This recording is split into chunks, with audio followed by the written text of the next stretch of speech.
Oke, halo. Pada kesempatan kali ini saya akan menunjukkan video mengenai integrasi iSeller dan juga Accurate. Jadi video ini akan saya bagi menjadi 4 part. Yang pertama, saya menunjukkan mengenai video-video mengenai sinkronisasi produk dari iSeller dan Accurate. Nah, jadi di sini ada 3 skenario yang berkaitan dengan produk. Di sini sudah ada list of produknya ya, data produknya yang di iSeller dan juga sudah ada data-data produk yang disinkronisasikan ke Accurate. Jadi langsung saja di sini ada dua skenario terkait product creation. Yang pertama adalah ketika ada produk baru pada iSeller, akan ada produk baru pada Accurate. Ini cukup simple, jadi ada trigger dari iSeller, yaitu jika ada produk baru dan akan ada action dari Accurate untuk membuat produk yang sama jika triggernya ini terpenuhi. Kemudian skenario juga bisa berjalan sebaliknya gitu ya. Jadi ketika ada produk baru pada Accurate, akan dibuat produk baru juga nih pada iSeller. Jadi kita bisa jalankan dua arah. Nah, tanpa berlama-lama langsung saja kita coba skenario-skenario ini ya. Jadi di sini misalkan saya ingin membuat sebuah produk baru yang belum ada pada Accurate. Anggap mungkin nama produknya itu adalah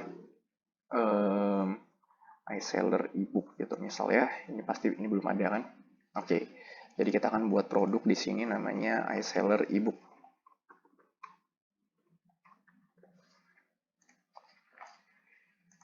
Di sini kita bisa mengisi informasi-informasi dasar ya. Jadi misalkan harganya di sini 150.000, harga belinya misalkan 80.000, SKU-nya mungkin bisa iSeller ebook 101 gitu ya, barcode-nya kita samakan juga 101.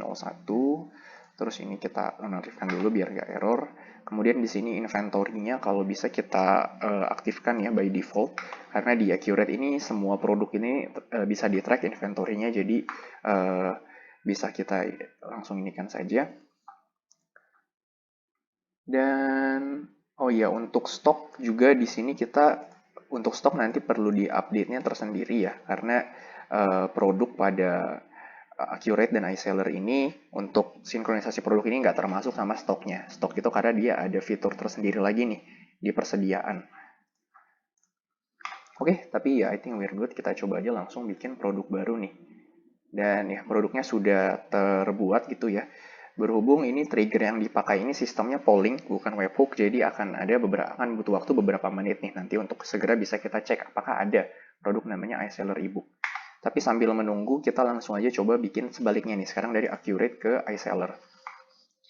Misalkan di sini kita ingin buat produk, namanya tadi kan kita udah buat ebook, sekarang coba kita buat iSeller pen gitu ya, misalkan pensil. Oke. Um, di sini kategorinya umum, kode barang di sini bisa kita isi gitu ya. Mungkin biar sama, jadi ntar kita samakan nama barcode-nya iSeller pencil 101 misalkan. Ini barcode-nya kita samakan saja. Terus kita bisa set harga-harga satuannya juga ya. Jadi misalkan harganya di sini 25.000 gitu. Harga belinya di sini 15.000. Oke, mungkin kita isi dulu informasi-informasi dasarnya ini dan sekarang kita save. Oke. Nah, dua skenario ini akan ke-trigger nanti pada the next time pollingnya ini ngecek gitu ya. Nah, mungkin bisa kita lihat di sini di job history-nya memang belum. Jadi ini akan aktif pada 18.30 sepertinya.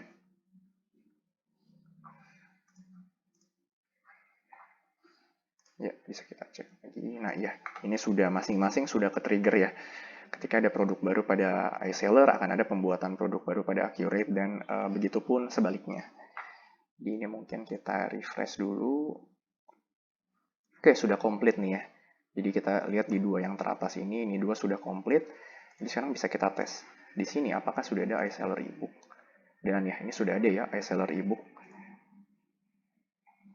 Jadi tadi persis seperti yang kita isi, harga jual satuannya, saldonya, dan lain-lain. Ini semua sudah ada gitu ya. Nah, terus tadi kita kan di Accurate ada ngebuat namanya iSeller Pencil ya. Pensil, begini kalau nggak salah. Nah, kita cari.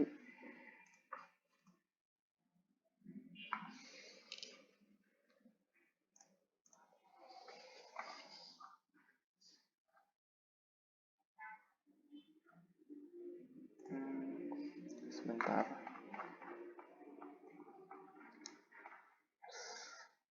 Ya, ini udah ada ya, iSeller Pencil. Jadi secara default ini dia sudah ke track inventory. Dia ke track inventory juga tapi masih out of stock. Oke. Nah, jadi meskipun skenario ini bisa berjalan dua arah, kami tetap merekomendasikan agar nanti saat dijalankan ini penggunaannya tetap satu arah saja gitu. Jadi dari Accurate ke iSeller.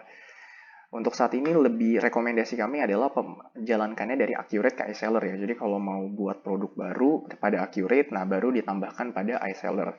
Mengapa demikian? Karena tadi ini kan ini mengenai product creation ya. Tapi ketika mau mengupdate produk saat ini baru bisa dari Accurate ke iSeller. Kenapa? Karena kami masih mengerjakan action untuk update produk pada Accurate. Nah, jadi misalkan kita mau update produknya tadi di di sini iSeller ebook 101 ini tadi ya, misalkan kita mau update namanya jadi ebook versi 2 lah misalkan gini ya, kita mau ngubah namanya, terus kita mau ngubah harga belinya juga jadi misalkan 175.000. Nah, ini kita udah punya skenario yang mendukungnya juga, yaitu skenario yang ketiga ini. Jadi ketika ada perubahan produk pada Accurate, akan dilakukan juga perubahan produk pada iSeller gitu. Nah, terus tadi ada satu alasan lagi kenapa jangan dijalankan, ini dua skenario ini yang jangan dijalankan dua arah, yaitu karena ketika nanti ada trigger lagi, mereka akan saling timpa gitu. Karena kan jadi ketika ada produk baru pada Accurate, nanti akan dibuat produk baru pada iSeller. Nah, nanti iSeller ngejalin triggernya, oh ada produk baru nih, jadi nanti bakalan muter-muter terus, jadi makanya lebih bagusnya dibuat satu arah saja. Nah, ini sepertinya sudah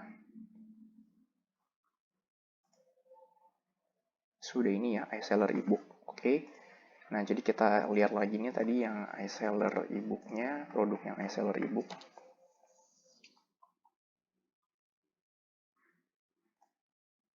Oh, sepertinya belum. Itu bukan trigger yang bersangkutan.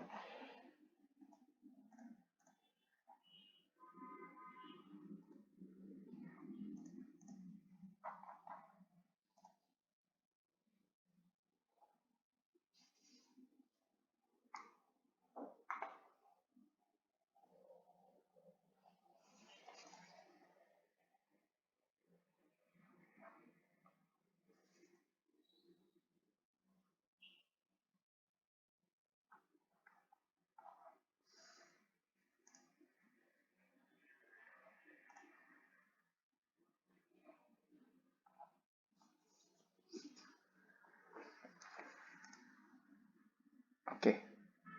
Ketika ada perubahan produk pada Accurate, lakukan perubahan produk. Ya, ini sudah ke trigger ya. Jadi kalau misalkan kita tes lagi tadi iSeller ebook.